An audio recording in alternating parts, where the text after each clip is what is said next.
بس انا قلت لميمي يعني اوقف يمي الطوبه. واخر لحظه انا راح يعني اجي اخذها، لان انت شفت اللاعبين الاماراتيين شنو سووا لما ميمي كان يبي ينفذ الجزاء. كان يمكن كان عرضة الضغط يلعب بالامارات وعلى الامارات لا هم يريدون يعني يضغطونه، لان هم حسبالهم هو راح ياخذ الجزاء، لكن احنا كنا نعرف ان انا كنت راح اخذه. وباللحظه الاخيره يعني ترتيب يعني سيناريو ايه يعني ميمي يعني خذ الضغط كله من اللاعبين. وبعدين انا بس قدرت يعني اخذ الطوبه واركز بالجزاء والحمد لله.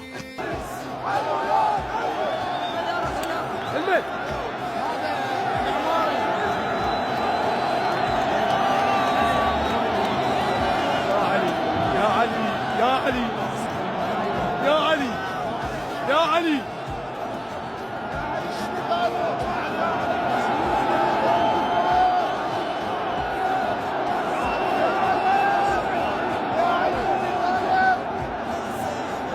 لا يفرسونه